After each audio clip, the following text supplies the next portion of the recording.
नमस्कार दोस्तों, मैं असीम। आज हम लोग मुंशी प्रेमचंद द्वारा लिखित कहानी सेवा मार्ग को सुनने जा रहे हैं। आगे बढ़ने से पहले आप इस चैनल को सब्सक्राइब कर लें और बेल आइकन को भी प्रेस कर लें। सेवा मार्ग। तारा ने 12 वर्ष तक दुर्गा की तपस्या की। ना पलंग पर सोई, न केशों को संवारा और न नेत्रों में सुरमा लगाया। पृथ्वी पर सोती, गेरुआ वस्त्र पहनती और रूखी रोटियां खाती। उसका मुंह मुरझाई कली की भांति थी, नेत्र ज्योतिहीन और हृदय एक शून्य बीहड़ मैदान। उसे केवल यही लौ लगी थी कि दुर्गा के दर्शन पाऊं।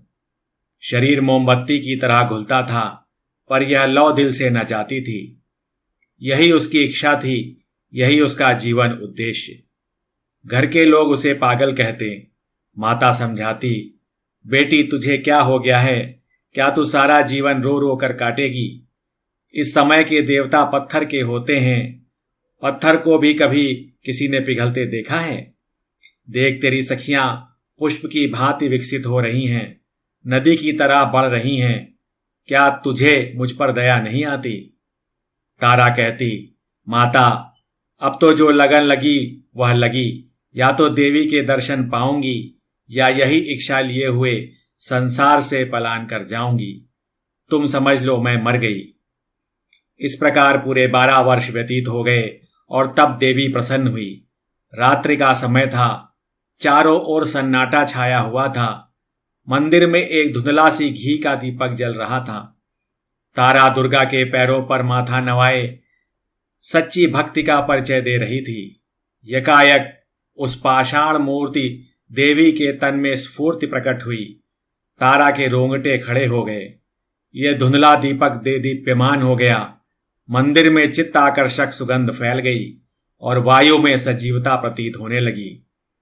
देवी का उज्जवल रूप पूर्ण चंद्रमा की भांति चमकने लगा। ज्योतिहीन नेत्र जगमगा उठे, होंठ खुल गए। आवाज आई, तारा मैं तुझसे प्रसन्न हूं, मांग, क्या वर मांगती है? तारा खड़ी हो गई। उसका शरीर इस भांति कांप रहा था जैसे प्रातःकाल के समय कंपित स्वर में किसी कृषक के गाने की ध्वनि। मुझे मालूम हो रहा था मानो वह वायु में उड़ी जा रही है। उसे अपने हृदय में उच्च विचार पूर्ण प्रकाश का आभास हो रहा था। उसने दोनों हाथ जोड़कर भक्ति भाव से कहा, भगवती तुमने मेरी 12 वर्ष की तपस्या पूरी की। किस मुख से तुम्हारा गुणगान गाऊं? मुझे संसार की वे अलभ्य वस्तुएं प्रदान हो जो इच्छाओं की सीमा और मेरी अभिलाषाओं का अंत हैं।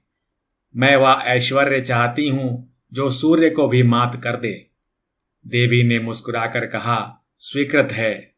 तारा, वह धन जो काल चक्र को भी लज्जित करे। देवी ने मुस्कुराकर कहा, स्वीकृत है। तारा, वह सौंदर्य जो अद्वितीय हो। देवी ने मुस्कुराकर कहा, यह भी स्वीकृत है। तारा कुंवर ने शेष रात जाग कर व्यतीत की। प्रभात काल के समय उसकी आंखें क्षण भर के लिए झपक गईं।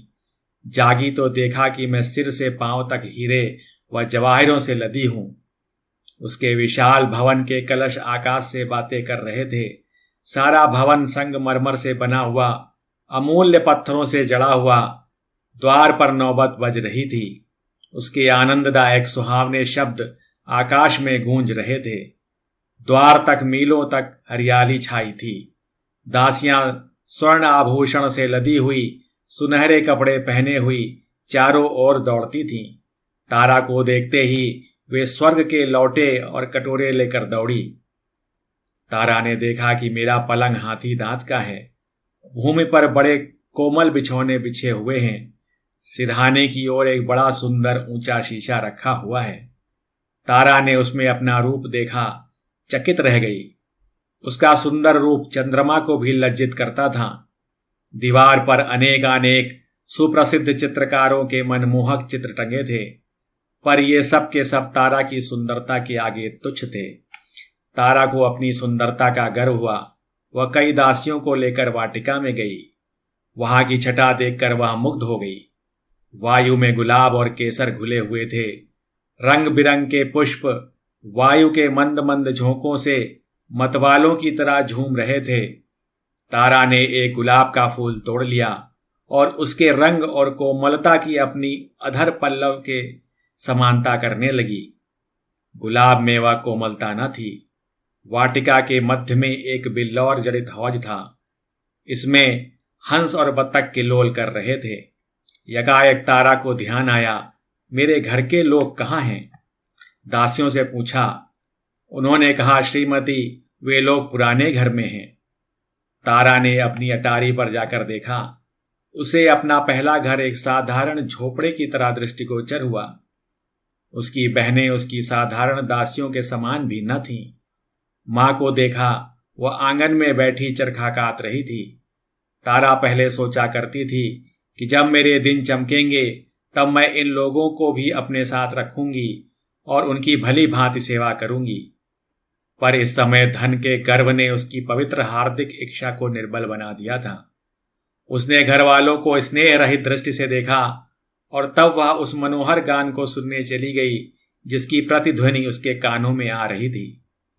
एक बारगी जोर से धड़ाका हुआ, बिजली चमकी और बिजली की छटाओं में से एक ज्योति स्वरूप नवयुवक निकलकर तारा के सामने नम्रता से खड़ा हो गया। तारा ने पूछा, तुम कौन हो? नवयुवक ने कहा, श्रीमती, मुझे विद्युत सिंह कहते हैं। मैं श्रीमती का आज्ञाकारी सेवक हूं। उसके विदा होते ही वायु के उष्ण झोंके चलने लगे। आकाश में एक प्रकाश दृष्टिगोचर हुआ। वह क्षण मात्र में उतरकर तारा कुंवर के समीप ठहर गया। उसमें से एक ज्वालामुखी मनुष्य ने निकलकर तारा के पदों को चूमा। तारा ने पूछा, तुम कौन हो? उत्तर दिया, श्रीमती, मेरा नाम अग्नि सिंह है। मैं श्रीमती का आज्ञाकारी सेवक हूं। वह अभी आगे जाने भी न पाया था कि एक बारगी सारा महल ज्योति से प्रकाशमान हो गया। जान पड़ता था सैकड़ों बिजलियां मिलकर चमक रही हैं। वायु सेवक हो गई। एक जगमगाता हुआ सिंहासन आकाश पर दिख पड़ा। वह शीघ्रता से पृथ्वी की ओर चला और तारा कुंवर के पास जाकर ठहर गया। उससे एक प्रकाशमय रूप का बालक, जिसके रूप से गंभीरता प्रकट होती थी, निकलकर तारा के सामने शिष्ट भाव से खड़ा हो गया। तारा ने पूछा, तुम कौन हो? बालक ने उत्तर दिया, श्रीमती, मुझे मिस्टर रेडियम कहते हैं। मैं श्रीमती का आज्ञा पालक हूं। धनी लोग तारा के भय से थर्राने लगे। उसके आश्चर्यजनक सौंदर्य ने संसार को चकित कर दिया। बड़े बड़े महीपति उसकी चौखट पर माथा रगड़ने लगे। जिसकी ओर उसकी कृपा दृष्टि हो जाती वह अपना अहोभाग्य समझता, सदैव के लिए उसका बेदाम का गुलाम बन जाता। एक दिन तारा अपनी आनंद वाटिका में टहल रही थी। अचानक किसी के गाने का मनोहर शब्द सुनाई दिया। तारा विक्षिप्त हो गई। उसके दरबार में संसार के अच्छे अच्छे गवैये मौजूद थे, पर चित्त आकर्षकता जो इन सुरों में थी कभी अवगत न हुई थी। तारा ने गायक को बुला भेजा। एक क्षण के अनंतर वाटिका में एक साधु आया। सिर पर जटाएं, शरीर में भस्म रमाए। उसके साथ एक टूटा हुआ बीन था।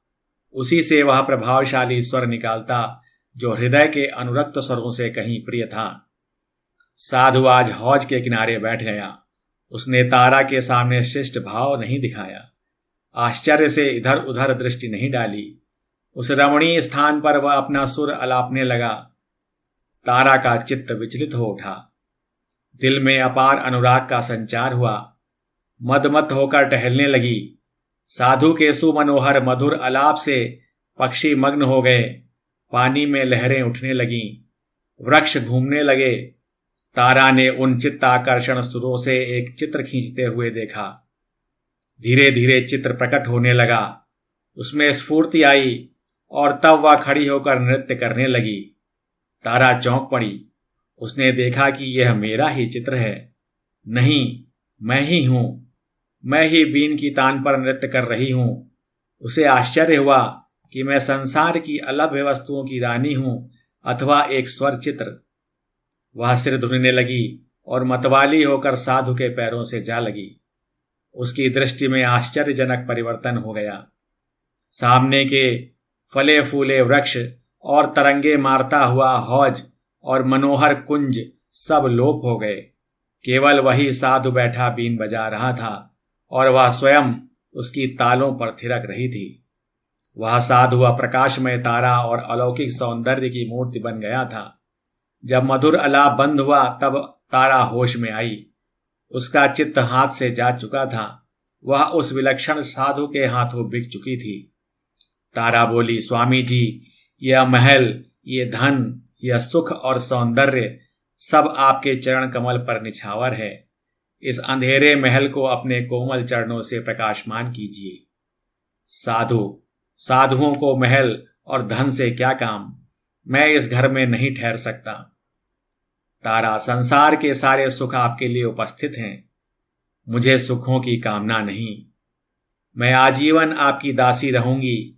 यह कहकर तारा ने आईने में अपने अलौकिक सौंदर्य की छटा देखी और उसके नेत्रों में चंचलता आ गई। साधु, नहीं तारा कुंवारी, मैं इस योग्य नहीं हूं। यह कहकर साधु ने बीन उठाया और द्वार की ओर चला। तारा का गर्व टूक टूक हो गया। लज्जा से सिर झुक गया। वह मूर्छित होकर भूमि पर गिर पड़ी। मन में सोचा, मैं धन में, ऐश्वर्य में, सौंदर्य में जो अपनी समता नहीं रखती, एक साधु की दृष्टि में इतनी तुच्छ। तारा को अब किसी प्रकार का चैन न था। उसे अपना भवन, ऐश्वर्य भयानक मालूम होने लगा। बस साधु का एक चंद्र स्वरूप उसकी आंखों में नाच रहा था और उसका स्वर्गीय गान कानों में गूंज रहा था। उसने अपने गुप्तचरों को बुलाया और साधु का पता लगाने की आज्ञा दी। बहुत छानबीन करने के पश्चात उसकी कुटी का पता चला। तारा नित्य प्रति वायुयान पर बैठकर साधु के पास जाती। कभी उस पर लाल जवाहर लुटाती, कभी रत्न और आभूषण की छटा दिखाती, पर साधु इससे तनिक भी विचलित न हुआ। तारा के माया जाल का उस पर कुछ भी असर न हुआ। तब तारा कुंवारी फिर दुर्गा के मंदिर में गई और देवी के चरणों पर सिर रखकर बोली, माता, तुमने संसार के सारे दुर्लभ पदार्थ प्रदान किए। मैंने समझा था कि ऐश्वर्य में संसार को दास बना लेने की शक्ति है, पर मुझे अब ज्ञान हुआ कि प्रेम का ऐश्वर्य, सौंदर्य और वैभव का कुछ भी अधिकार नहीं। अब एक बार मुझ पर फिर वही कृपा दृष्टि हो। कुछ ऐसा कीजिए कि जिस निष्ठुर के प्रेम में मैं मरी जा रही हूं, उसे भी मुझे देखे बिना चैन ना आवे। उनकी आंखों में भी नींद हराम हो जाए, वह भी मेरे प्रेम मद में चूर हो जाए। देवी के होंठ खुले, वह मुस्कुराई। उसके अधर पल्लव विकसित हुए। बोली, सुनाई दी, तारा, मैं संसार के सारे पदार्थ प्रदान कर सकती हूं, पर स्वर्ग सुख मेरी शक्ति से बाहर है। प्रेम स्वर्ग सुख का मूल है। तारा, माता, संसार के सारे ऐश्वर्य मुझे जंजाल जान पड़ते हैं। बताइए, मैं अपने प्रीतम को कैसे पाऊंगी? देवी, उसका एक ही मार्ग है, पर है वह बहुत कठिन। भला तुम उस पर चल सकोगी? तारा, वह कितना ही कठिन हो, मैं उस मार्ग का अवलंबन अवश्य करूंगी। देवी, अच्छा तो सुनो, वह सेवा मार्ग है। सेवा करो, प्रेम सेवा से ही मिल सकता है। तारा ने अपने बहुमूल्य आभूषणों और रंगीन वस्त्रों को उतार दिया, दासियों से विदा हुई, राजभवन त्याग दिया, अकेले नंगे पैर साधु की कुटिया में चली आई और सेवा मार्ग का अवलंबन किया।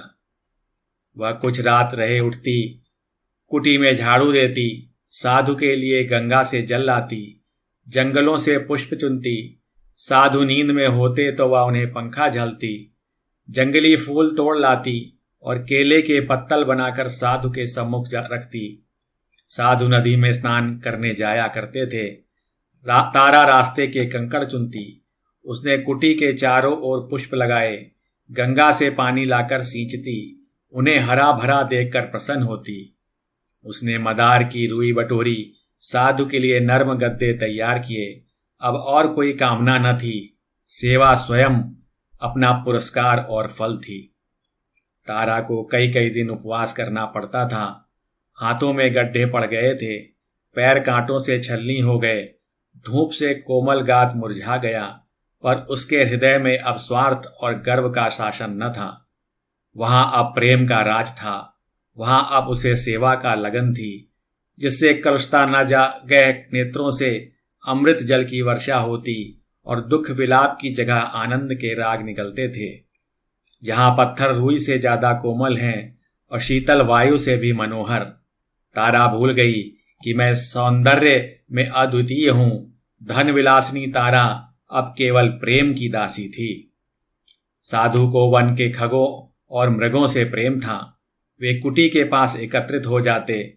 तारा उन्हें पानी पिलाती, दाने चुगाती, गोद लेकर उनका दुलार करती। विषधर सांप और भयानक जंतु उसके प्रेम के प्रभाव से उसके सेवक हो गए। बहुधा रोगी मनुष्य साधु के पास आशीर्वाद लेने आते थे।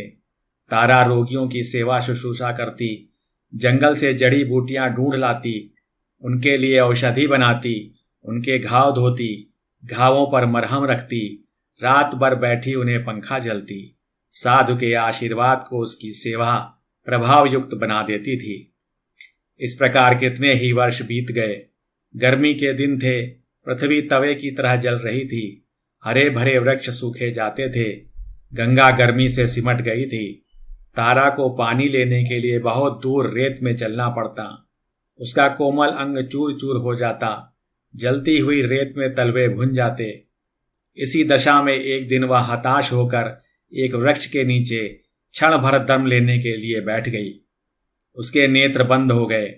उसने देखा, देवी मेरे सम्मुख खड़ी कृपा दृष्टि से मुझे देख रही है। तारा ने दौड़कर उन्हें उनके पदों को चूमा। देवी ने पूछा, तारा तेरी अभिलाषा पूरी हुई? तारा, हाँ माता, मेरी अभिलाषा पूरी हुई। देवी, तुझे प्रेम मिल गया? तारा, नहीं माता, मुझे उससे भी उत्तम पदार्थ मिल गया। मुझे प्रेम के हीरे के बदले सेवा का पारस मिल गया। मुझे ज्ञान हुआ कि प्रेम सेवा का चाकर है। सेवा के सामने सिर झुकाकर अब मैं प्रेम भिक्षा नहीं चाहती। अब मुझे किसी दूसरे सुख की अभिलाषा नहीं। सेवा ने मुझे प्रेम, आदर, सुख सबसे निवृत्त कर दिया। देवी इस बार मुस्कुराई नहीं। उसने तारा को हृदय से लगाया और दृष्टि से ओझल हो गई। संध्या का समय था। आकाश में तारे ऐसे चमकते थे जैसे कमल पर पानी की बूंदें। वायु में चित्ताकर्षण शीतलता आ गई थी। तारा एक वृक्ष के नीचे खड़ी चिड़ियों को दाना चुगाती थी कि यकायक साधु ने आकर उसके चरणों पर सिर झुकाया और बोला, तारा, तुमने मुझे जीत लिया। तुम्हारा ऐश्वर्य, धन और सौंदर्य जो कुछ न कर सका वह तुम्हारी सेवा ने कर दिखाया। तुमने मुझे अपने प्रेम में आसक्त कर लिया। अब मैं तुम्हारा दास हूं। बोलो, तुम मुझसे क्या चाहती हो? तुम्हारे संकेत पर अब मैं अपना योग और वैराग्य सब कुछ न्यौछावर कर देने के लिए प्रस्तुत हूं। तारा, स्वामी जी, मुझे अब कोई इच्छा नहीं। मैं केवल सेवा की आज्ञा चाहती हूं। साधु, मैं दिखा दूंगा कि योग साध कर भी मनुष्य का हृदय निर्जीव नहीं होता। मैं भंवरे के सदस्य तुम्हारे सौंदर्य पर मंडराऊंगा। पपीहे की तरह तुम्हारे प्रेम की रट में लगाऊंगा। हम दोनों प्रेम की नौका पर ऐश्वर्य और वैभव नदी की सैर करेंगे। प्रेम कुंजों में बैठकर प्रेम चर्चा करेंगे और आनंद के मनोहर राग गावेंगे। तारा ने कहा, स्वामी जी, सेवा मार्ग पर चलकर मैं अब अभिलाषाओं से पूरी हो गई। अब हृदय में और कोई इच्छा शेष नहीं। साधु ने इन शब्दों को सुना, तारा के चरणों पर माथा नवाया और गंगा की ओर चल दिया।